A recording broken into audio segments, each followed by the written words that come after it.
Mesdames, mademoiselles, messieurs, bienvenue à Metro News. Voici les principaux titres qui seront développés aujourd'hui. Helen Miguel-Alim est la nouvelle représentante spéciale pour Haïti et chef de la MINUJUST. La diplomate américaine a été nommée à ce poste par le secrétaire général des Nations Unies, Antonio Guterres. Les violences recensées les 6 et 7 juillet dernier ont été planifiées selon l'ancien sénateur Jean-Hector Anacassis. Le dirigeant du parti La Paix pense que ces émeutes ont été réalisées par les membres d'organisations de base qui sont à la fois opposés au gouvernement et aux partis politiques. Distribution par le président de la République Jovenel Moïse de 37 compressifs à différentes municipalités du pays. Selon le chef de l'État, ces équipements doivent permettre aux mairies de mieux faire face aux problèmes d'insalubrité.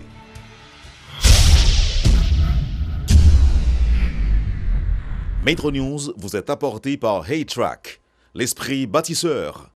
Mobile 1, c'est plus qu'un lubrifiant. C'est le mélange parfait de plusieurs huiles qui se transforment en molécules pour vous permettre d'aller plus loin, beaucoup plus loin qu'avant. C'est l'évolution de votre moteur. Choisissez les lubrifiants mobiles. Ici vit l'énergie. Le secrétaire général des Nations Unies, Antonio Guterres, a annoncé ce mercredi la nomination de Helen Miguel-Alim des États-Unis en tant que son représentant spécial pour Haïti et chef de la MINUJUST. Madame Lalim succédera à Susan Page des États-Unis, à qui le secrétaire général se dit reconnaissant pour son dévouement et l'efficacité de sa direction. Dans une note acheminée à la rédaction de Métropole, il est mentionné que Mme Lalim a mené une brillante carrière au sein du service extérieur des États-Unis, y compris à des postes diplomatiques de haut niveau. Elle fut ambassadrice des États-Unis en Angola 2014-2017 et directrice de la sensibilisation du US Africa Command en Allemagne. De 1996 à 2011, elle a occupé divers postes sur le terrain au département d'État, notamment comme chef de mission adjoint à l'ambassade des États-Unis en Afrique du Sud 2008-2011, consul général des États-Unis au Cap en Afrique du Sud 2006-2008, ambassadeur des États-Unis au Mozambique 2003-2006, chef de mission adjoint à l'ambassade des États-Unis au Maroc 2001-2003 et au Tchad 96-99. De 1999 à 2003, elle a été directrice et directrice adjointe du Bureau des affaires africaines du département d'État. Le président de la République, Jovenel Moïse, a procédé ce jeudi à la distribution de 37 compressifs à différentes municipalités du pays. La cérémonie a eu lieu en face du Palais national où les matériels étaient exposés. Selon le chef de l'État, ces équipements doivent permettre aux maires de mieux faire face aux problèmes d'insalubrité. Pays dans 140 communes qui ont magistrats. Moi, pas quoi que 10% qui ont capacité, yo capable de mettre tête yo. Collectivité a les grands pile problème. Pouvoir central là c'est Wally. Wally c'est river accompagner collectivité a dans mission pour bailler population yo qui dans commune yo service. Volume Fatra que le pays a produit, c'est pour le pays qui produit Fatra parce que tout pays qui gagne dans le monde là. Et pourtant, ou vire à droite ou on pile Fatra, ou vire à gauche ou on l'autre pile Fatra. Par exemple, département de l'Ouest, région métropolitaine produit presque 3000 tonnes Fatra chaque jour. Mairie Port-au-Prince, commune, ça pour compte les produits environ 1450 tonnes Fatra. Les pas de un camion Fatra. Je dis à mairie Port-au-Prince, il y a plus passé 14 équipements pour ramasser Fatra. Mais dans l'équipement, ça est là. Dans le gros compressif, ça est, mairie Port-au-Prince, il y a 2 là-dedans. Encore, mettez sous salle de rien. C'est pour venir rendre mairie dans la zone métropolitaine. Il y a plus de capacité pour yo kembe commune propre. Nous connaissons que Fatra c'est poison. Fatra pas doit vivre même côté avec moun. Le on mairie, il a capacité pour ramasser Fatra. Il va l'accompagner avec quelques mesures tout. Citoyens. Nous pas bien droit pour aller jeter Fatra dans la rue, ça te qu'on fait longtemps. Mais Rio pral ban nous qui joue qu'il a passé dans chaque zone. Fatra on obligé kembe pour le camion passer pour nous porter Fatra pour eux même y a le jeter côté l'état mettait pour ça. Ça veut dire ville qui était comme ça longtemps. Ville ça yo pral propre jodi. Tout côté qui joue camion jodi. Commencer à chita avec mairie la Kaino. Espoir pour demain nous c'est nous pour commencer à créer. L'État, l'on commence à faire gros effort ça yo. Condition ça yo, c'est pour nous mêmes jeunesse là. Nous capables de venir prendre parce que Fatra ça qui était en menace pour nous. Comment nous prenons le travail pour nous convertir en opportunité? Il faut nous connaître que aujourd'hui, à pays, nous voulons construire dans 25 ans. Nous ne pouvons pas construire dans crasé brisé. Nous ne pouvons pas construire dans méfiance. Nous ne pouvons pas construire dans mensonge. Nous ne pouvons pas construire dans voyer monter. Nous ne pouvons pas construire dans sérénité. Nous ne pouvons pas construire dans stabilité. Nous ne pouvons pas construire dans palais, yon ak l'autre. Nous ne pouvons pas construire dans remé, yon l'autre. Pays par contre construit dans Raïmoun.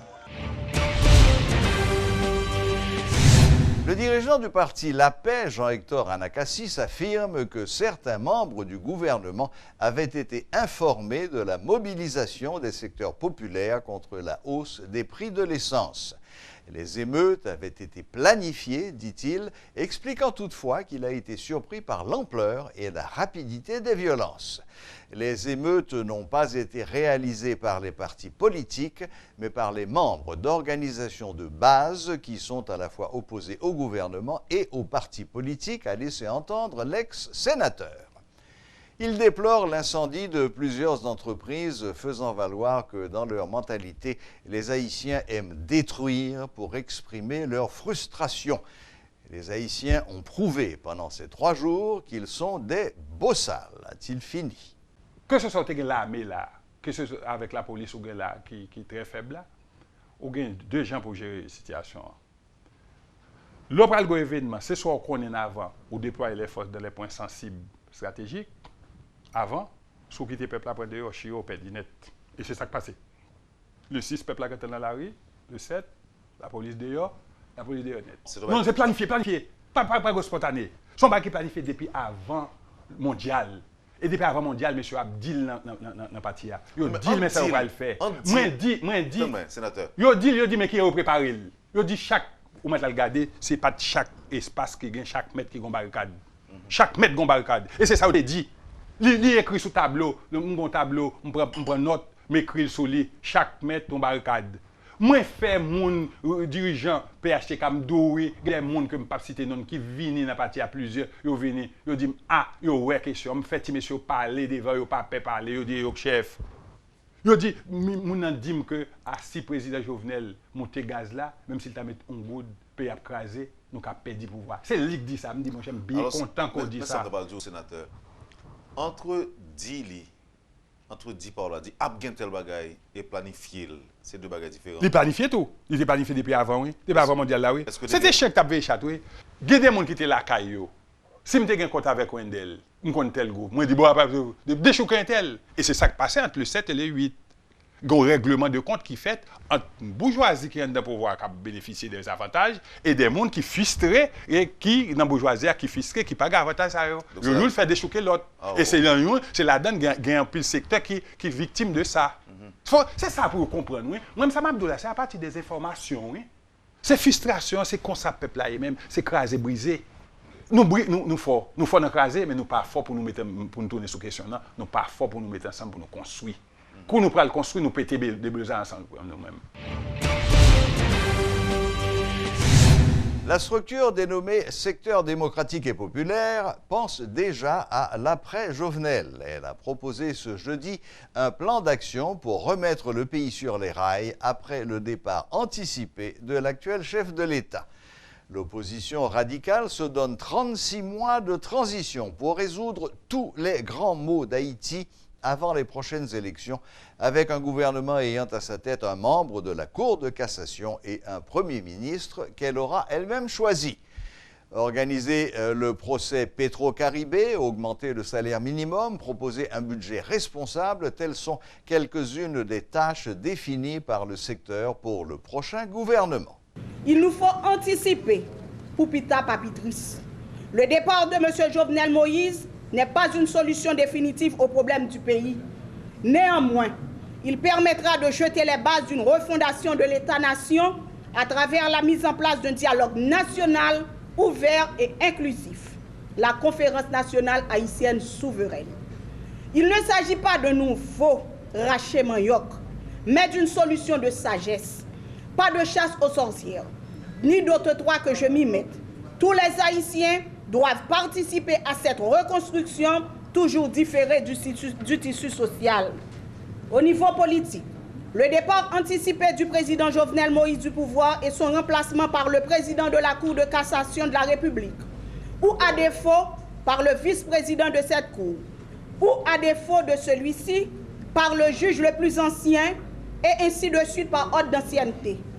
Le départ du président Moïse entraînera automatiquement la dissolution du Parlement caractérisée par la corruption généralisée de la grande majorité de ses membres, dénoncée, décriée et avilie par la population pour son inefficacité et sa servilité au pouvoir exécutif. Le Premier ministre du gouvernement est issu du secteur démocratique et populaire. Le président de la République, le président provisoire de la République et le Premier ministre s'engagent à former un gouvernement inclusif et représentatif des différents secteurs de la vie nationale.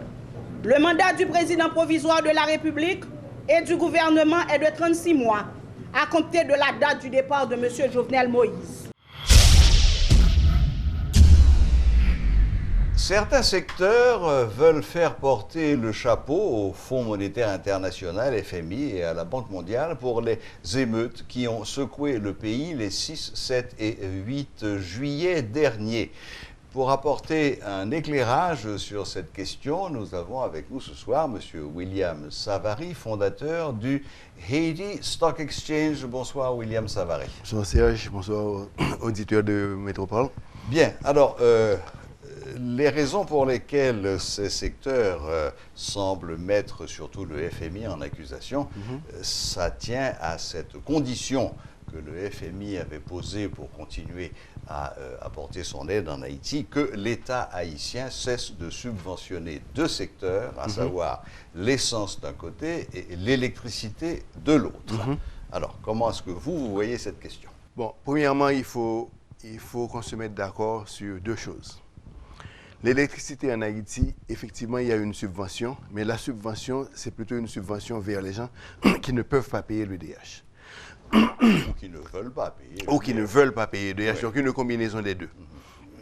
Maintenant, si, toutefois, les gens qui ne... le DH ne rentre pas assez de revenus pour subvenir à ses besoins, c'est une entreprise qui appartient à l'État. Et c'est une entreprise donc, qui jouit de ce qu'on appelle de statut de souveraineté. Donc, il revient à l'État de combler les déficits. Ça, c'est en général. La deuxième chose, la subvention de l'essence, c'est encore la majeure partie du transport en commun que nous avons est assurée pour les petites bourses. C'est d'abord le gars qui achète une camionnette en occasion. Donc, il n'y a pas un service de transport en commun fiable dans le pays. Donc, le service en commun est organisé de façon anarchique. Et en général, lorsqu'il y a anarchie, ce sont les gens qui en bénéficient de l'anarchie qui sont les premiers bénéficiaires. Donc, d'où les gens qui gagnent le salaire minimum, les gens qui travaillent dans les manufactures, les gens qui travaillent dans le secteur de services, c'est eux qui ne peuvent pas se payer un automobile et qui s'en servent du transport en commun. Et maintenant, il y a les motocyclettes qui remplissent les fonctions de bus. Maintenant, vu qu'on se mette d'accord sur ça, maintenant, si on prend le cas de l'EDH, en particulier, selon mes observations et selon une observation rationnelle, nous sommes à peu près 12 millions dans le pays. Et selon les études sur la population, ça vous fait à peu près 3 à 4 personnes par foyer, ce qui nous donne à peu près 4 millions de foyers dans le pays. 4 millions de foyers, c'est ça, ceci représente le marché, la clientèle de l'EDH. Clientèle potentielle de l'EDH. Maintenant, 4 millions de foyers. 4 millions de foyers. Maintenant, si on parle de l'hypothèse que chaque foyer paierait, disons, $50 le mois à l'EDH, et on peut jouer sur ce chiffre, ça peut être 50, ça peut être 25. Il y en a qui payent plus, mais à la moyenne. Okay. À la moyenne, $50, ça vous fait à peu près 4 millions multipliés par 50, ça vous fait $200 millions le mois. Par mois. Par mois. Donc, ça vous fait à peu près 2 milliards de dollars pour l'année, potentiellement. Donc, si on peut diviser ça à 25, ça vous donne potentiellement un potentiel de revenus de $1 milliard. Donc, c'est ça le potentiel de l'EDH. Et avec des revenus pareils, EDH peut devenir l'une des plus grandes entreprises de la région Caraïbe. Mais pour réaliser ceci, il faut une gestion ferme. Il faut, les ressources humaines compétentes et il faut aussi une volonté politique. Parce qu'aujourd'hui, EDH, l'accès au courant électrique, est une chose politique. Et en général, on te dit, là lorsqu'il y a beaucoup d'émeutes, lorsqu'il y a des émeutes, ce sont les endroits les plus défavorisés qui sont susceptibles, où les émeutiers peuvent résider. On leur fournit l'électricité. Donc, on leur donne l'électricité, c'est-à-dire qu'ils n'ont pas à payer. Donc, c'est-à-dire ce qui veut dire que l'EDH est devenu une vipère, si tu veux, politique, alors que ceci devait être une entreprise commerciale capable de générer des revenus pour la trésorerie et non pas d'être bénéficiaire de la trésorerie. Donc, ceci devrait être un rapport inverse. À combien s'élèvent déjà les pertes supposées de EDH par mois? Disons que EDH, les derniers chiffres à l'heure actuelle, EDH rentre à peu près 30 millions de dollars le mois. Ça vous fait à peu près 300 millions de dollars l'année. Donc 360 millions de dollars l'année. C'est vraiment la moyenne. Parfois c'est moins, parfois ça va au-delà de là. Mais à combien s'élève la subvention que l'État est obligé de rentrer? C'est pas de l'ordre de 200 Il est dit l'ordre de 200 millions de dollars l'année. C'est ça la subvention. Mais lorsqu'on a une entreprise qui rentre, disons, 300 millions de dollars de revenus, de ces 300 millions de dollars de revenus, il ne faut pas oublier, si l'État ne subventionnait pas les 200 millions, les rentrées de l'EDH devaient être 500 millions. Parce que l'État comble les pertes de l'EDH. Donc ça veut dire que l'EDH rentre 300 millions de dollars de revenus. Au-delà de 300 millions de dollars, il y a la subvention. Ça vous fait que l'électricité nous coûte à la République 500 millions de dollars. Donc maintenant, si potentiellement l'EDH peut générer 1 milliard à 2 milliards de dollars, c'est une question on parle d'une question de gestion. On ne parle plus de question de subvention. Oui, ce n'est pas seulement la gestion, c'est l'entretien, le réseau de distribution est pourri. Tout ça. 60% de la production est volée. Tout ça rentre en jeu. Donc, tout ça rentre dans le cadre de la gestion.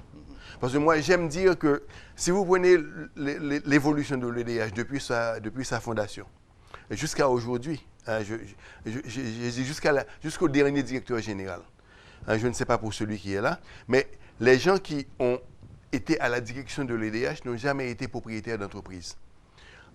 Parce que là, pour gérer une entreprise qui potentiellement peut générer 1 milliard de dollars de revenus, quand même, il faut avoir la pratique et l'expérience de la gestion de grandes entreprises. Ça paraît souhaitable, en effet. Ça paraît. Donc, et si vous prenez, par exemple, les caractéristiques, les profils des gens qui sont à la tête de grandes entreprises, qui sont dans l'ordre de 1 milliard de dollars de revenus, vous verrez qu'en fait, il y a un portefeuille d'expérience, des préacquis qui sont exigés de ces gens-là. Donc, si vous voulez que EDH soit rentable, si vous voulez amoindrir la subvention ou éliminer la subvention, il faut d'abord commencer par l'organisation de l'entreprise avec des ressources humaines qui sont à la hauteur de ces entreprises. D'accord. Maintenant, revenons un petit peu à ces accusations qui veulent faire porter le chapeau à la Banque mondiale et au FMI.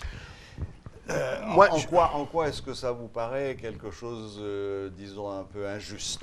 Bon, on peut dire injuste, on peut dire peut-être, en anglais c'est inaccurate. Inaccurate, ça veut dire, on dirait ça, qui n'est pas précis. Merci. Manque de précision. Mais manque de précision. Pourquoi? Parce qu'en fait, les organisations internationales, ils sont nos invités dans le pays, quand même. Hein. Ce sont des gens qui sont là, qui apportent leur avis, et dans l'espoir que leur avis pourrait contribuer à un aller mieux dans le pays.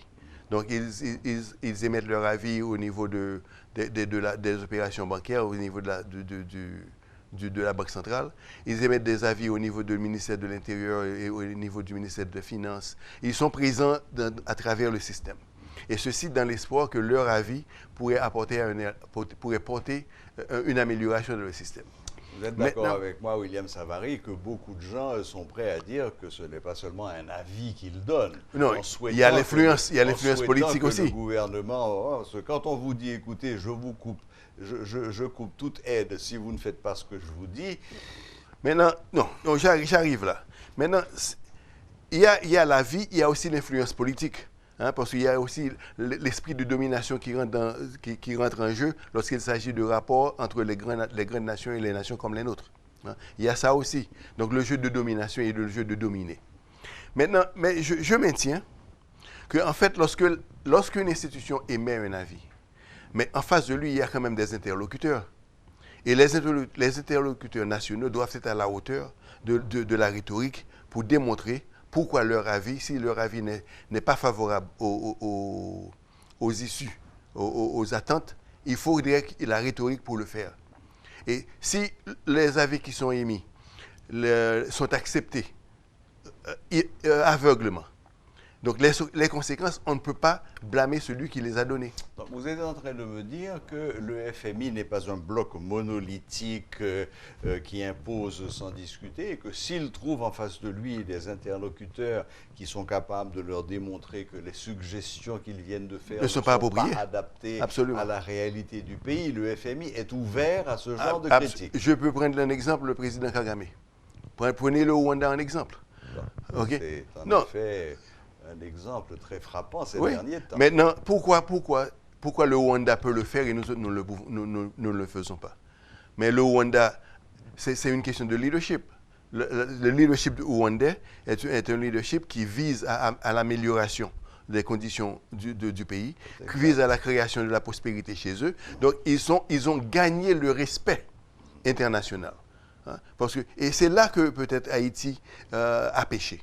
Parce que nous n'avons pas, il y a beaucoup d'efforts qui se font pour qu'on puisse reprendre notre rôle en tant que nation souveraine, gagner notre rôle avec notre dignité sur le marché international. Et ceci, les hommes d'État ne sont pas encore là.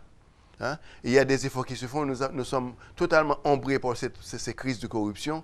Nous sommes totalement ombrés par les diverses crises. Nous avons les tremblements de terre, nous avons les cyclones, il y a des catastrophes naturelles. Donc, le moment pour nous de penser sur le long terme, il y a trop d'urgence. Oui, il faut gérer les urgences. Il faut gérer les urgences, il faut gérer l'actualité, il faut gérer le journalier. Donc, penser sur le long terme, pour cela, on nécessite une autre modalité de pensée, une autre réflexion que nous ne sommes pas encore prêts à faire ou que nous ne faisons pas encore. Donc, vous êtes en train de nous dire que les choses pourraient aller mieux avec le Fonds monétaire et avec la Banque mondiale s'il y avait des interlocuteurs valables en Haïti qui pensaient développement durable, qui pensaient moyen et long terme. Bon, ces interlocuteurs sont sur le marché, ils sont en Haïti, mais le point est, on leur demande de faire leur travail. Hein? C'est vraiment parce que j'ai rencontré plusieurs gars qui travaillent dans le gouvernement. Ils ne sont pas bêtes. Les gens de ce pays, il y a beaucoup de gens intelligents dans ce pays, mais il faut qu'ils fassent valoir leur savoir. Et il faut peut-être aussi qu'il y ait la volonté politique. Bon, ils doivent bénéficier de la volonté politique. Parce qu'en fait, le gars peut être compétent, mais si lorsqu'il doit prendre une décision, le président ou le vice-président, le premier ministre ou un sénateur vient et apporte de l'interférence à sa décision, donc bien sûr, là, il est obligé, pour protéger son poste, peut-être faire des compromis, accepter des conditions qu'il n'aurait pas acceptées normalement en tant que professionnel. Hein? Parce que je vais prendre un exemple rapide. Au Rwanda, par exemple, je m'en souviens très bien, il y avait la ministre de la Santé au Rwanda, Agnès, je ne m'en souviens plus de sa signature, quand j'ai travaillé au Rwanda, qui a dicté au Fonds mondial comment que le Rwanda accepterait l'aide du Fonds mondial. Elle a dicté ses conditions. Elle a dicté ses conditions. Donc, et ceci se fait au Rwanda à travers le système. Donc. Ouais.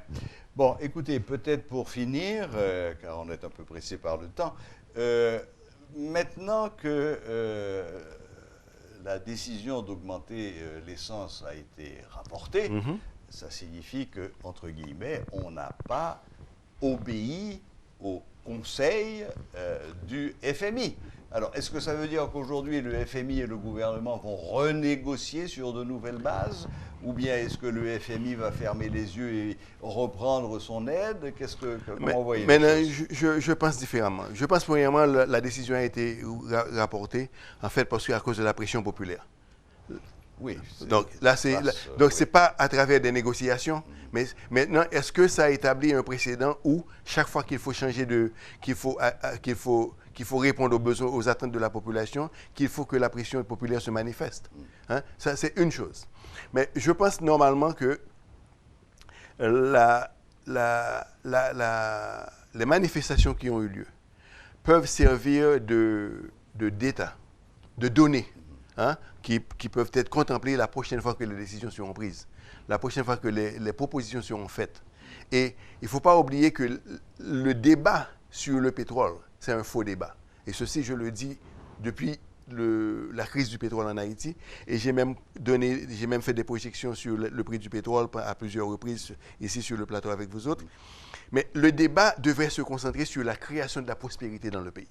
La création d'emplois, la création de la prospérité, de mettre en œuvre des conditions qui permettent à ce que les investissements se fassent pour que les emplois puissent être créés, pour que les gens puissent avoir les revenus nécessaires pour répondre à leurs besoins. C'est ça le débat. C'est pas parce que nous n'avons pas de puits de pétrole. Nous ne disposons pas de puits de pétrole. Ni de réserve. Enfin, bon, ça, c'est pas sûr. On a peut-être une très grande réserve. À date. Donc, ce qui veut dire, c'est ça que la table ronde devait être. Hein? Comment sortir, comment réagencer nos actifs, comment évaluer nos actifs, comment les coordonner pour qu'on puisse avoir les meilleures conditions de création d'emplois dans le pays et de prospérité. C'est ça le débat. Ce n'est pas le prix du pétrole. Eh bien, merci William Savary.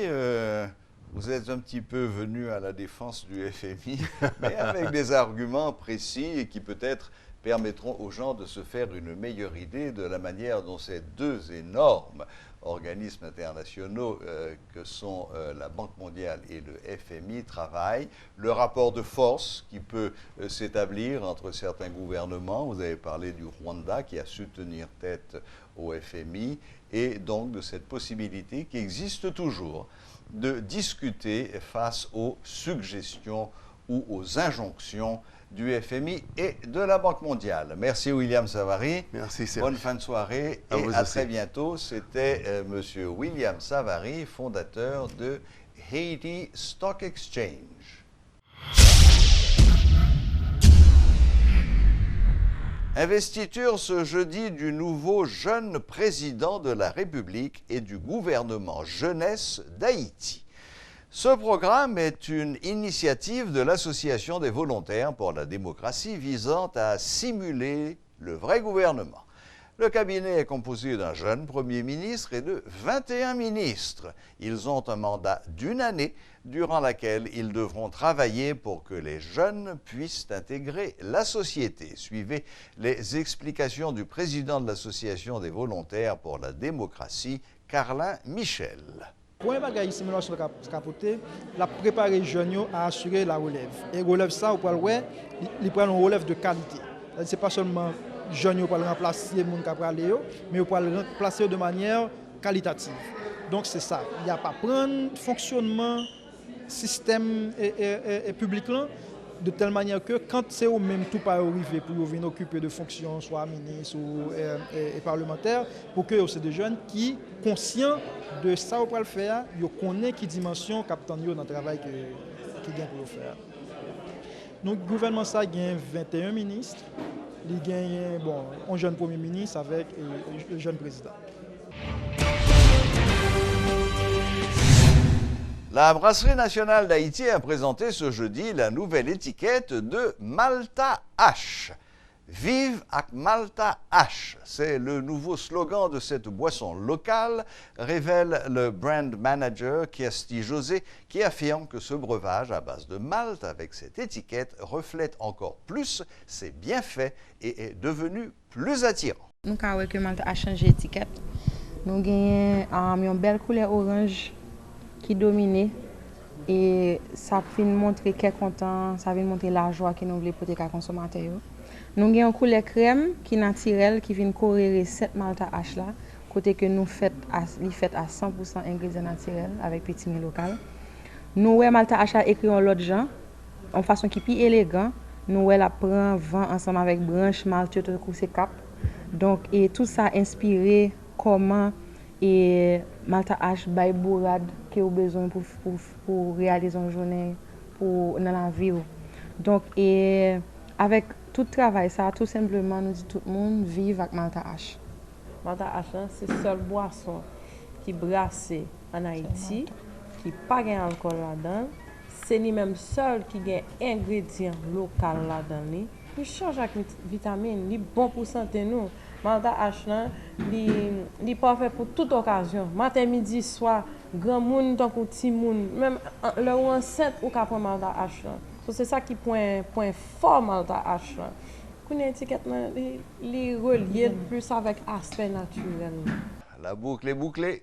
Merci de votre fidélité et à la prochaine, même heure, même chaîne.